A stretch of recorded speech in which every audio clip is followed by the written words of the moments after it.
So the other night when I went down to Patrick Malloy's to hear V.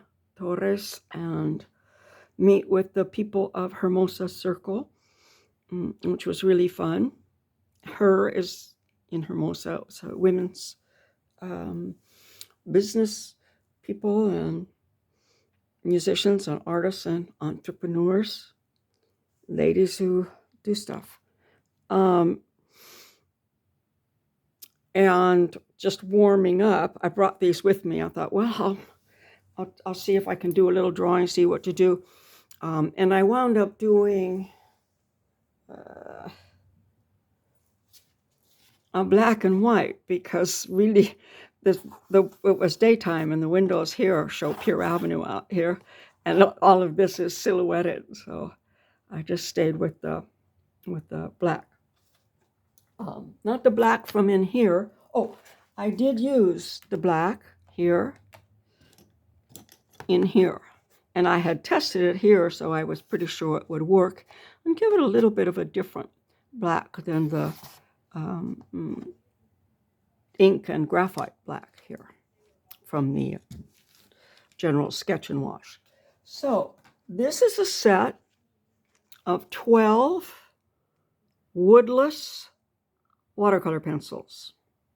Years ago, I had a woodless pencil of graphite that I still have. I just loved the concept. And they are watercolors. They are transparent watercolors. So while I was in there and just warming up, I said, I'm just going to test these out while I'm here. Let's see, I should have them in the right order. I think these three I mixed up, and they're in little sets of 3 in here too. This is probably the orange here, yeah, and then this sort of, well, I'm going to call it flesh colored, but it's not quite peach. But it's like the old flesh color Crayola. Beige, I don't know. Not really a pink though, so an orangey pink, and then this nice yellow. The others are self-explanatory. These are hard to see. This is how I make a test strip, which I call a crash test dummy, for any kind of color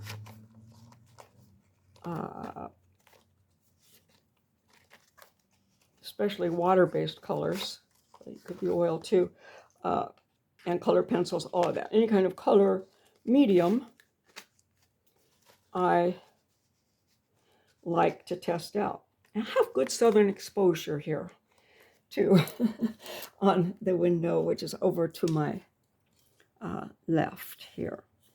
Okay, so first of all, what I did was I scribbled hard here and solid, okay, for each of them to get the most intense color as soon as I hit it with water.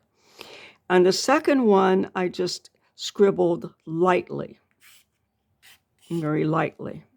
Maybe this one you can see better.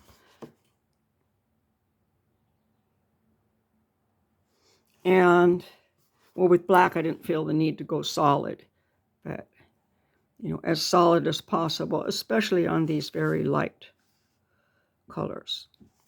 Then I try to do that in an even piece, and then with the watercolor as well. And so what I want to do, because it swishes to the other side as well, is cut this right down the middle, but make sure it goes through the middle of every one. And you see over here, if I go straight down, well, close enough, I guess. I'll have to go over here and cut a little bit each way. But if I go straight down here, I don't really have equal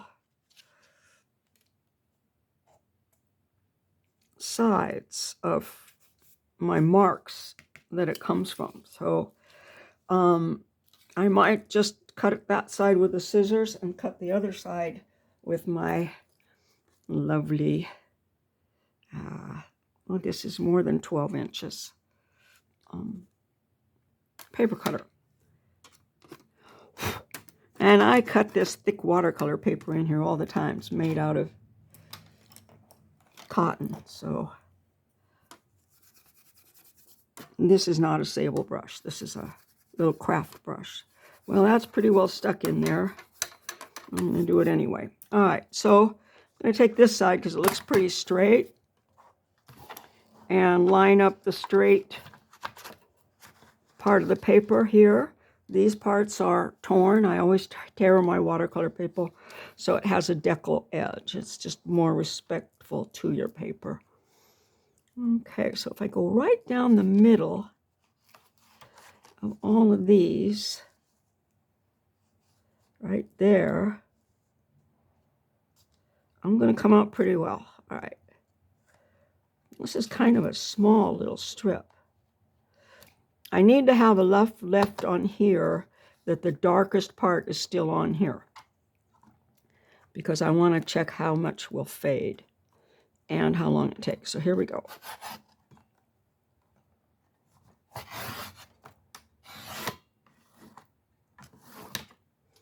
All right, this one will get a date on it. I'll put a date on here and the brand. And I'm going to hang this in the window over here. And so I have this test that I'm going to keep out of the sun completely. And then we can compare them later. Let's see how we do over here. And this was just a little scribble, by the way, to see how it would work if I were to do a drawing like this and leave a lot of linear work in it and then spread color out. Okay.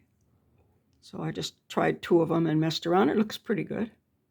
It actually, this figure here I have decided is a, oh, now it looks like somebody wearing a baseball cap. There's their shoulder in there. But it looks like some kind of a lizard. It wasn't anything, it was a scribble. All right, now let's see. This down here also has a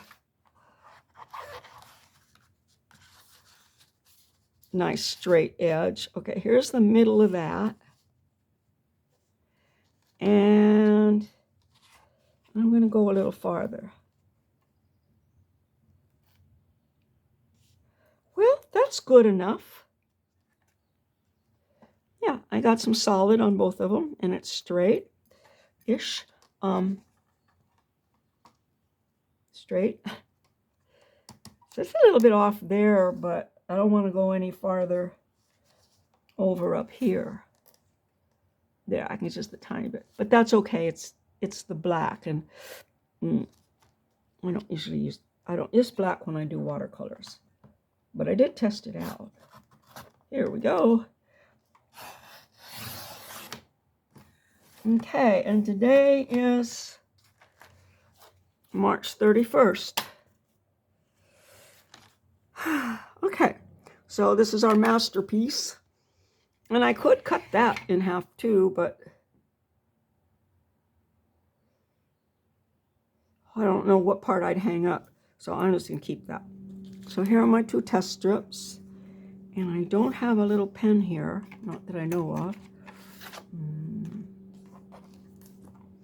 I can use a pencil, but some pencils fade also.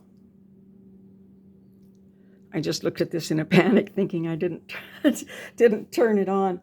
Okay, so anyway, these test strips, and the next thing I'm going to do, the next little video, is I'm going to use, I had to figure out how to do this, these 2 palettes to test 2, 4, 6, 8. 3 times 8 is 24 minus 2. I'm not going to test the white on the black necessarily.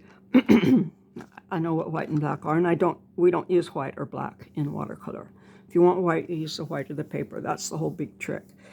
But sometimes you go in with gouache and then it's no longer a transparent watercolor. I try not to do that, but I did do that on that one of those videos that said things I never do, and I just did.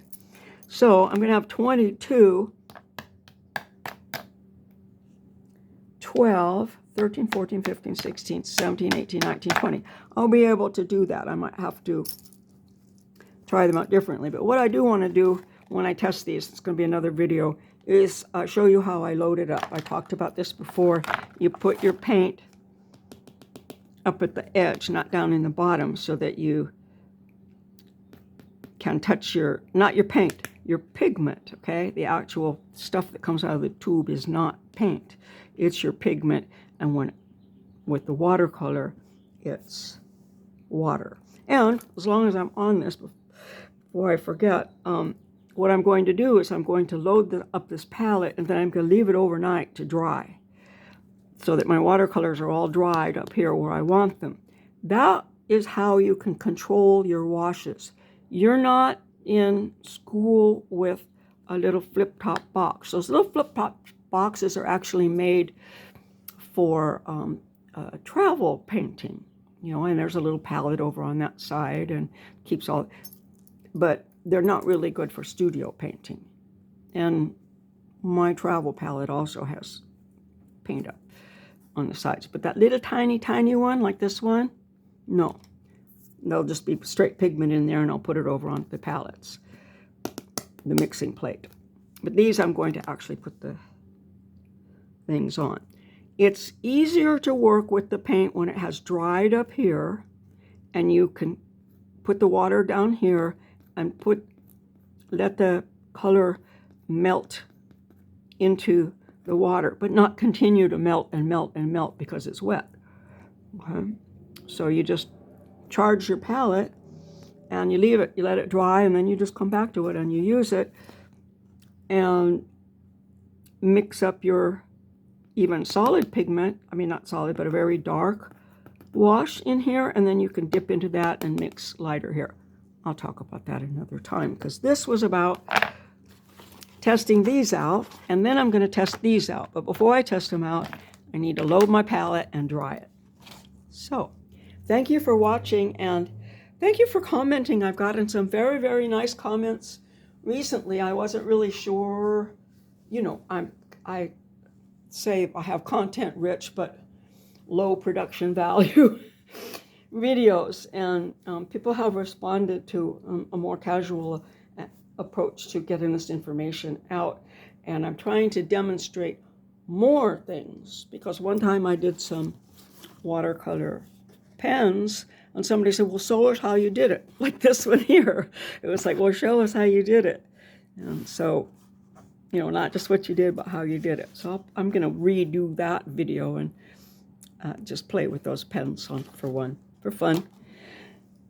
Again, thank you very much. I love comments, thumbs up, subscribers. And it makes me really happy to share this information. I have good information that I want is out there for people from now and into the future, because I know a lot about older techniques, and I've been painting for a long time. Thank you.